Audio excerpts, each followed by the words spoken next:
It takes a lot of courage to make a digital story, and people are so often outside their comfort zone. I find it incredibly rewarding to see people's personal journey over 7 weeks that we're together, that they come from a very small voice to having a big voice, and that's really rewarding.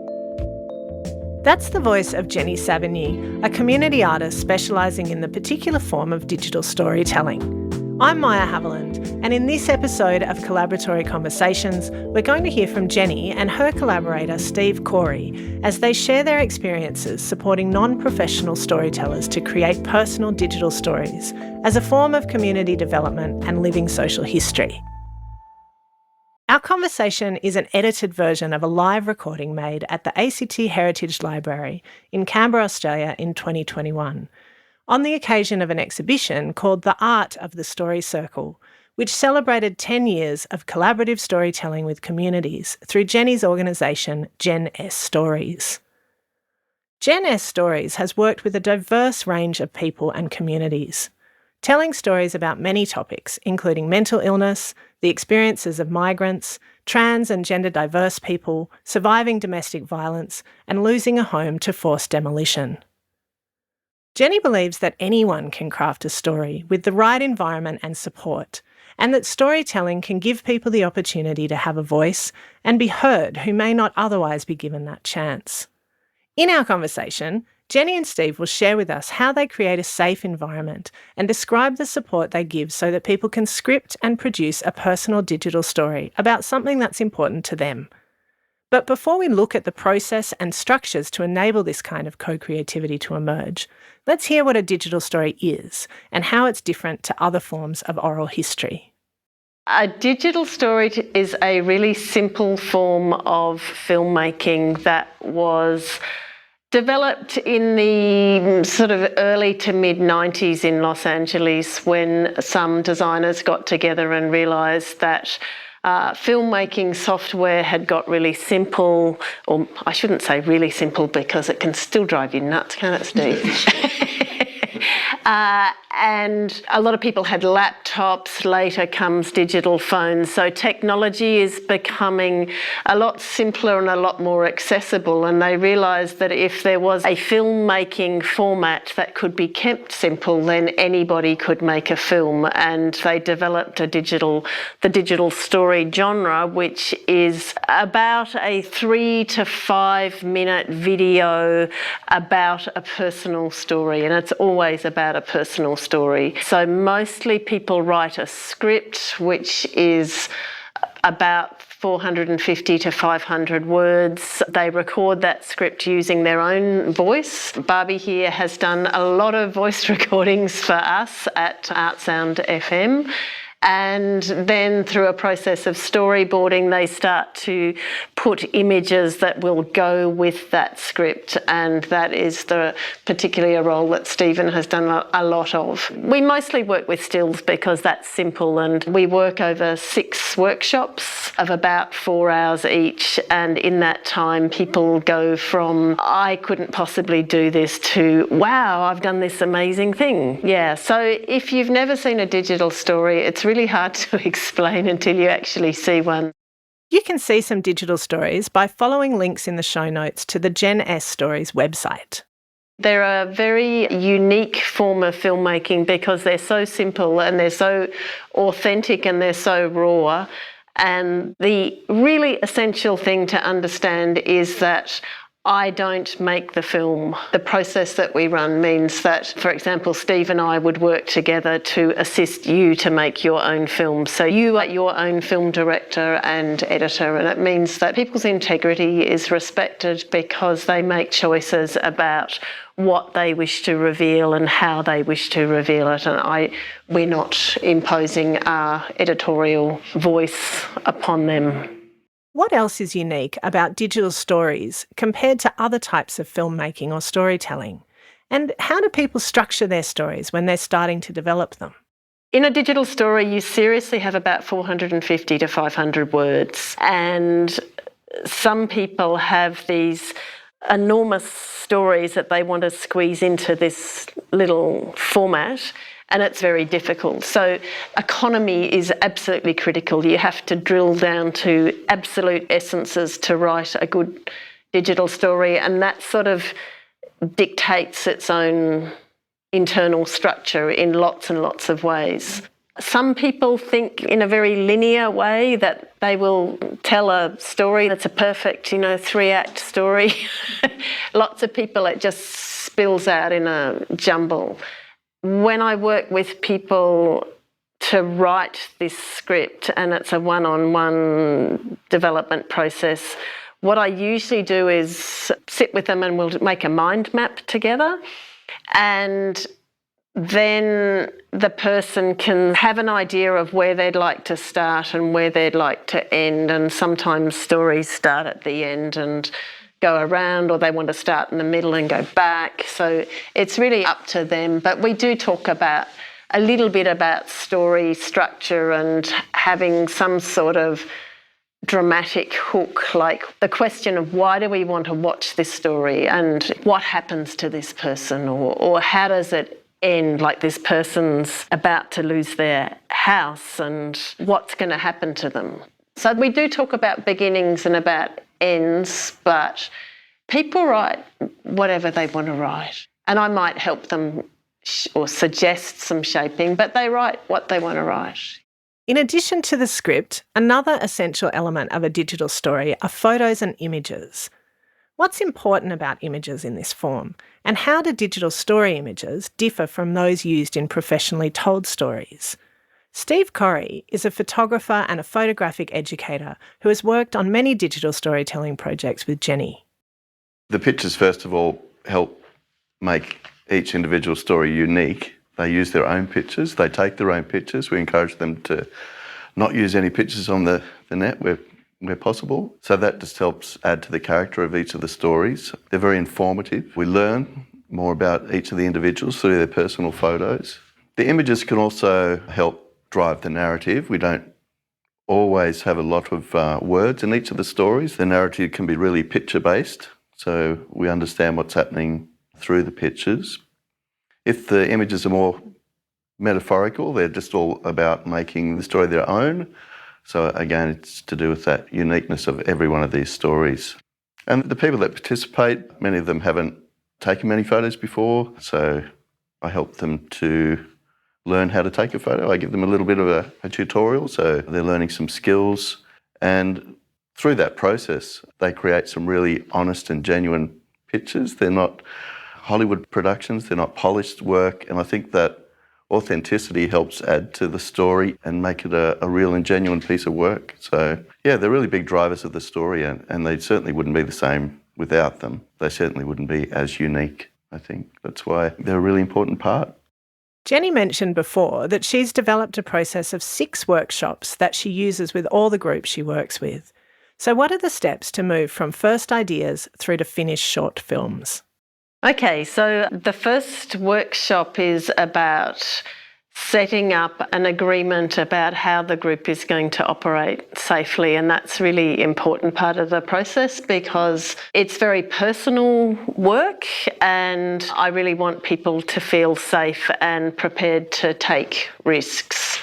And so we make an agreement that is essentially about, well, it comes from the floor, but I'm concerned that confidentiality makes it into the mix because it's really important that people can trust that what's said in that room stays in the room. And we need to make some basic agreements about self-care because often a lot of the people that we've worked with have traumatic or difficult stories, and the process of storytelling can be triggering or brings stuff up, and there's a bit of an edge there about, I like to say to people that if you choose to tell a story about your latest tax return, it will be a very safe story, but it's going to be extremely boring, I think, possibly.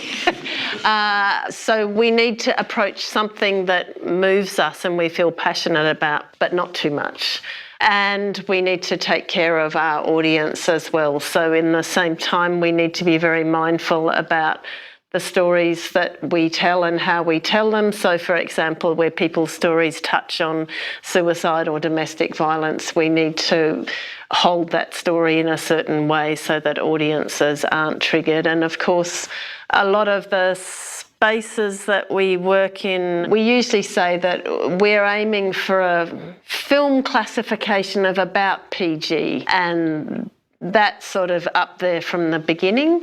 So the safety agreement is really important, and people have lots of little quirky stuff like, I like to be hugged, or I don't want to be hugged, or I need to sit near the door, or something like that. So all of that stuff is up front. We deconstruct a digital story, so we watch it and pull it to pieces. I run a writing workshop, which is really to help people get over the fear of the blank page, because I've discovered you can't just say, write a script, because it's awful. And then we get to I think the core of the digital storytelling process, which is the story circle. And we sit in a circle and each person has 5 minutes to speak and be listened to a first version of what they might want to make their digital story about. And that's a really special moment. It's often quite, there's a sort of hush, there's a sort of opening, there's a sharing. It's often quite emotional, and people often really bond through that first storytelling circle, and they've shared something and they've been listened to, and they've been listened to by people who get it. Does that happen in the first workshop? Yeah. Do people find that scary, do you think? No, because I'm sure they do, but they know it's coming. There's a principle about adult education, which is you have to tell people 3 times in 3 different ways. So they've sort of had it beforehand. It's given to them in writing. I have a timeline of what the guts of each workshop's going to be, and then they know from the beginning that the story circle's coming up. So they know it's coming, and they can leave, but they don't. So I usually work one-on-one with people for script development in between workshops 1 and 2, and that works really well because people's first drafts are often just that, their first drafts, and I find that if I sit with people over a cup of coffee, sometimes I've even been to the Murrumbidgee River for script development, it doesn't matter. It really helps people to get their very best story out. And it's amazing what people will put on the page and still hold in their heads. And when you talk it through, and they'll say, oh yeah, I forgot to say that. And so it just gets reworked, and that usually works really well. And in the second workshop, we have another story circle where people read out their final scripts, and that can be really special as well. And then we move into storyboarding, and in the third workshop, we record the voiceovers, and that's when people are asked to commit to their script, because once we've recorded the voiceover, they sort of have to get over my dead body to re-record it. For logistical and practical reasons. For logistical, financial and practical reasons. They get lots of warning. And then we move into a lot of photography and working with, the question of this problem that when we open up our family photo albums, we don't have albums anymore, but files, we've taken so many photos of happy times, and those times that we're talking about anger and sadness and grief, we don't have any images. And I say, go and see Steve. He will help you come up with an image for sadness or anger or grief or something like that. And the last 2 workshops, we're working in video editing software, so people will assemble a rough cut of their movie. So, and we work with a videographer at that point as well. So once the stories have been created, there is an important step of sharing them with a wider audience. Jenni. We usually have a launch 6 to 8 weeks after we finish the workshops, and the launches are usually just wonderful events where people come with their family and their friends and the bigger community, and they see themselves on the big screen, and they always have, butterflies, but they're just so excited. It's so rewarding. It's a really important part of the process to celebrate the work like that and to share it with a bigger community. And probably one of the terrible things that happens to me is that by the time it gets to the launch, I've edited this work. Like, I might have heard the voiceover 100, 200 times, and it's completely devoid of any emotion because that's all been gone, and everyone else is crying, and I'm just like, oh, I'm not crying, I should be crying.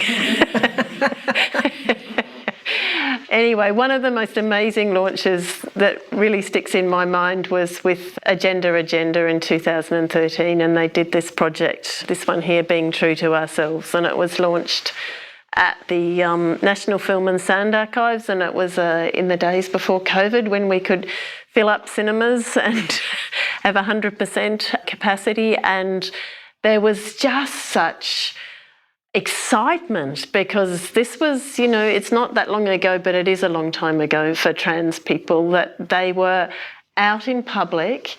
Other trans families had trans members, and they were sort of like, wow, but you look just like me, and you've got trans in your family, and we're the same. And so there was just a lovely sense of community, and people just so excited to be out and safe and applauded. That was a really big thing for them. And just to be that, I don't know, it's like a sort of movie star. That was sort of Sally Ann's comment, that she felt like a movie star for a night, which had not been her life at all. And a little taste of what the world could be like for people who are so marginalised and so persecuted, and they just had a taste of but we're applauded, this is great. It was lovely.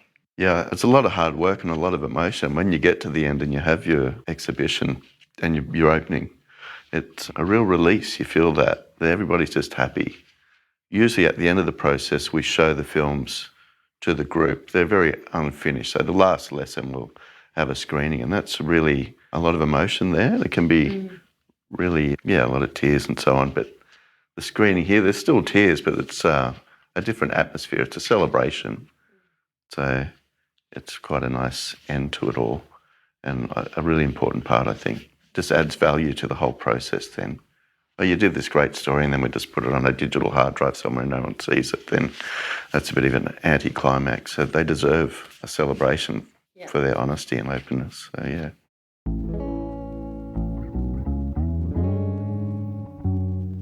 Jenni believes that anyone can create a story with a safe environment and appropriate support. One of the important steps in the process that illustrates this safe space is the story circle, where people share the first iteration of their story with the group. In what could be a potentially re-traumatising event, if not run well, how does Jenni set up this environment and provide the care and support that's needed for people to authentically and safely tell their own stories? So the most important thing is that it's well set up. So you've done the work to create the safe space and people know that it's coming. The circle is really important. I always do it at the end of the day and after a break, so people have time to go to the toilet and get a glass of water. There are some boundaries, there are some, there's a structure to it. So I'm pretty upfront about explaining how it's going to work. I use the timer on my phone so people get a strict 5 minutes and then the timer will go off. So it's shared very equally. We have some feedback questions, very tight feedback questions that are allowed so that it's only positive pretty much, so that people can say what I loved was, or what I wanted more of was, or this is what really engaged me. And I make it very clear that this is not the time for anyone to give advice or engage in their own storytelling. And I have this sort of thing that I borrowed from someone, which is, If you are feeling vulnerable at the start, before you open your mouth, you are to put your hands over your head like a tent, and we will know that you are feeling vulnerable, and that's much better than saying, my story is terrible or my story is not as good as the last one, but I structure it pretty tightly. And in between each person talking, we always take 3 breaths just to reset, because it's really hard when you've just heard this really emotional story and it's like, okay, next, and then you're off on the next one. So I always ask people just to close their eyes and check in and take 3 breaths, and we seem to go, okay, yeah. And if people cry, because people do cry, I trust that they're going to finish. And it's usually okay. I just trust that they'll recover and they'll get through and they'll finish their story, or they'll just tell me that they've had enough, and that's all I know, really. But Steve might want to add something. No, you just run, again, a really tight ship around it, and it's all about respecting each other's story and giving everybody the chance to have enough time to tell their story, and it works every time, I think. Every time. Some people might just need a little reminder it's not the time to tell your story, because I think telling stories obviously triggers some people to want to tell their own. But yeah, Jenni has very tight control over that. So that's done just really respectfully. And the other thing I have to do is, or it's my job, is to listen really, really carefully to what people are saying. So I really, really listen. And I'm always listening for the thread of what's a really good story. So at the end, I have something really positive to say to them. And I can always find something really positive to say. There's always something, yeah. Even people with the most jumbled, sort of disconnected story, there'll be some little gem in there that you can find. But sometimes I have to work very hard. In this story circle environment, what's the role of the group and other participants in how people do or don't feel comfortable sharing their story? It does happen that people get to the story circle and they're sort of 3 hours into the first workshop and they've sussed out the group and what everyone else is doing and where they're at, and groups work in funny ways. And it's a really important part of having the group there, because I think they give each other confidence, and just by being there, like, people have more, they feel safer to sort of share. And I've seen that quite often, that people will have come in the morning with a fixed idea of, oh, I'm going to tell the story about my, tax return last year, that'll be fine. And then they get there and they realise, actually, that's not the story I want to tell. The real story I want to tell is this. But it's a little bit risky for them. They don't need a whole lot from me except a safe space and someone and a sort of tight structure. Plus, I think the thing that I've missed out in this description is saying that before this story circle, I've run a writing workshop. And the writing workshop is where they can either mind map or free write something. So it's already started at that point.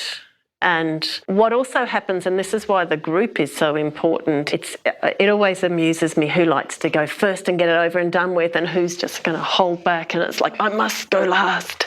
But if the first person has engaged emotionally with a story, it has this huge domino effect that it will allow everybody else to engage emotionally, like, I'm going to open up a bit more or stretch myself or be a bit braver in what I say. So I think in the case, and that, look, this Surrender project is not hugely different to any other. They have this common emotion that they can all tap into really easily. And there's not much that's required to let it express itself. It wants to express itself. So it's just sitting there. It just takes the space and the safety and the circle to bring it out. There was one particularly memorable moment where a woman pulled me aside at morning tea and told me the story I really want to tell is about living Chinese in Indonesia and what that's like. But I'm really a bit worried about, I'm in a room with some other Indonesian women and I'm worried about what they're going to, the repercussions of this. And all I can say in that circumstance is it's your choice. While you are here in this space, I will stick up for you. And I can do my utmost to make this space safe for you and I will support you whatever you want to do. But outside of this space, I'm not going to be there. You have to make that assessment for yourself. And she went ahead and she made the most amazing story. It was really powerful. And the other women who were there really embraced her. So it was just beautiful. So what else can help build trust in processes where people don't have established relationships in place beforehand? I think Jenni's very good at making it clear these are the parameters and you can do anything within that, but don't even ask to go outside because it's not going to work. Because I'm the bad cop and he's the good cop. Yeah, pretty That's how it works. But I think it's that professional sort of approach. As soon as people get there, they realise that this is a professionally run workshop. It's not like, what do we do now? Runs a very tight ship. Everything's by the minute. Don't be late. And I think because they get that sense that it is really tight ship run by somebody in a professional way, that helps them trust the process as well. That's why they keep showing up, because they get the sense that we know what we're doing. We put on a good face. I think I always start a project with the commitment that people are going to finish. I'm going to bend over myself backwards to get people to the end. And sometimes you have to bend quite a bit. And I remember there was one man who it had been a long time in his life since he'd finished anything and he required a lot of help, but he finished and he was ecstatic, just ecstatic that he'd actually finished something. And it was hard for him, but he did finish and he was just so proud. Yeah. As we heard earlier, photos also form an important part of each digital story. So how does Stephen work to support people to use their own images in digital storytelling? And what reflections does he have on the art of telling stories with images rather than teaching the technical skills of photography? We always encourage people to put themselves in there in some capacity if they don't want to show their face. That, we can get around that and show hands and possessions and objects they own and backs of heads or whatever, just some part of them to tell the audience this is a real person with these real events that happen in their life and their feelings are real. And we just try and remain true to the whole process and don't take over and let them be real images. But yeah, we use a lot of metaphors to make the work, to protect them, really. Yeah, I think just trying to help them understand that the metaphoric image is still just as powerful as a literal representation of something, and just keeping them within that confines of that PG area is important, and they can still be honest and true to their story without having to be too graphic. So I think a lot of the time we're just finding images that really represent their feeling for that particular slide and that particular moment, and once they get the hang of it, they become really good at it. For this image I want a picture of, the lake or something like that to represent how I was feeling at that time. And combined with the words, the image making, I think, becomes quite easy towards the end. They get really good at it really quickly about finding the appropriate images or taking the appropriate images.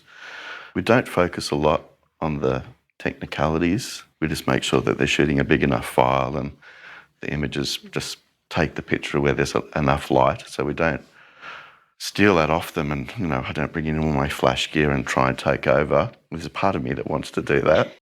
There's an interesting edge in doing creative work with community or any non-professionals between the importance of good production values and people really getting to make it themselves. How do Jenni and Steve dance this line so that people can make something authentic, but also coherent and technically effective enough that they get the value of their story reflected back and also get something from the process of making as well? Yeah, we have the parameters. If it's wandering too loose, then certainly we tighten things up a bit technically when we need to. But yeah, I think we want to make people look good. And there is a little dance to be done there. There's a bit of tension because we don't want to put people up on the big screen and it looks terrible. So there is a bit of a holding or a helping hand that happens to, make sure an image is in focus or something really basic like that. Yeah. It is really interesting that I get a buzz, I suppose, out of the number of times so we've worked in partnership with Photo Access for all of this 10 years, and they have a set of cameras, very simple point and shoot cameras that they lend to people. And there are people, it's hard for me to believe, but there are people who've never had a camera and they've never taken a photograph. And I remember one of the photographs that she'd never had a camera and never taken a photograph, and she took a photo into a mirror using a flash. Do you remember that one? It just was like, no photographer would ever do that. And it was a great photo, wasn't it? Yeah. It was just sort of like, wow, it's just such a no-no. But there it was great. Yeah. As with most co-created work that goes on to have a life beyond personal or private use, making digital stories requires navigating informed consent. How does Jenni deal with this in practice, and have there been people who chose to take back their consent down the track? So when people sign up for a digital story, they're asked to sign what we call a participants agreement, and it's a licence. So they will retain the copyright in the story. So, for example, I would grant you a licence for Woden Community Service to screen my story at a launch and put it on their website for 5 years. And if we don't hear from you, it'll stay there for as long as we want. I try to, at the beginning of this process, fully inform people about what they're doing and where it's going and respect people's right to choose. It's not for everybody. And I can think of maybe 3 or 4 people that have asked not to have they don't want their stories there anymore. By the time they get to the workshop, they're pretty well informed, they know what they're doing, and we would work with people during the workshop to say, this is going on the internet, are you sure you want to have that picture of you skinny dipping at, in Lake Burley Griffin? Like, maybe not. It doesn't usually come up during the workshops. Yeah. They're not made overnight, so there's lots of time for reflection and, it's made over several weeks and long sessions through the day, so plenty of time to hash things out and work out what they really want and what they don't want. So, yeah. So in the process of putting this exhibition together, I've massaged a lot of individuals to deposit their stories with the Heritage Library. So I think in total there are 112 stories, and I think we're up to about 66, 67 stories that have now been deposited with the Heritage Library for posterity, which is wonderful. And it means that those stories are now part of history and they are properly recorded, and I'm just so happy that those voices are part of our history and it's not all about, white men playing cricket. So in this process of collecting or helping people to deposit with the library, I've attempted to talk to 112 people, and there are a few people who've said, I don't want my story in the public domain anymore for various reasons, and that's completely and utterly respected. And it's a huge thing, and I think as the internet gets bigger, I have this sense that it's getting bigger, and I have a sense that privacy is eroded and respect for privacy is eroded. It becomes a really big thing to have your personal story on the internet forever. We've heard what digital storytelling can look like, who's involved, and some of the processes of developing a digital story in a group setting. But why did Jenni choose to use this form to work with people and communities in Canberra? What are some of the impacts that she and Steve have seen of using digital stories in this way? I'd been working in storytelling as a form of advocacy for about 10 years with mental illness education, ACT. So they work a lot with people telling their story of mental illness in schools, for example, as a way of reducing stigma and enhancing mental health literacy. And I just found it really powerful. And I'd done sort of many variations, but I was really fascinated by stories and the power of stories and giving people a voice and giving people who we don't hear from a lot in mainstream media a voice. And I really liked this combination of the voiceover, so the script, the words, plus the images that go with it, and people sort of being given skills to take photographs or the opportunity to share their photo albums in a way that they want to. And I've always been very attracted to digital storytelling because it's like an integrity that is respected when you get to choose what you show or what you say or how you construct it. And I've always just thought that sits really well with my ethics, I suppose. When I was first recruited, I was a bit sort of sceptical about how powerful this storytelling device would be. I just thought a slideshow with words, is that what we're doing here? Is this doesn't sound very powerful, but yeah, I was really amazed by, well, at the end of every storytelling, I always manage to get something in my eye, it seems, because just really effective. And I think it's just that honesty, because it's not a Hollywood production, it's really authentic and genuine, and I think that's why it works. But that simplicity of it, I think that's why it works. Just very genuine. Not pretending to be anything else, just really true to itself. I spent my first 18 years in Tasmania, and I always talk about it as the Tasmanian bubble, and doing this work is like the antithesis of the Tasmanian bubble. It's just so diverse and so rich and so open, and I just love being able to work in a way that celebrates that diversity and embraces it. It's fantastic that now these stories of really diverse parts of our Canberra community are told in such intimate ways and have become part of the fabric of what we think of as history. It's quite a big shift to have these kinds of first-person voices, co-created by the storytellers, being held in a state heritage collection.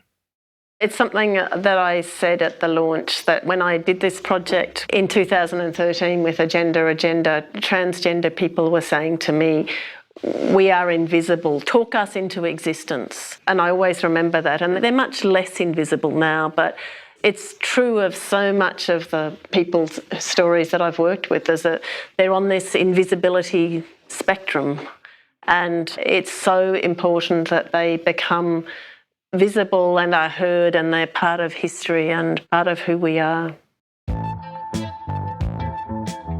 That brings us to a close of this episode of Collaboratory. If you enjoyed this episode, please share it with others, and you can drop us a line on social media or at collaboratorypodcast@gmail.com. You can find links and contacts for Jenni's organisation, Gen S Stories, in the show notes.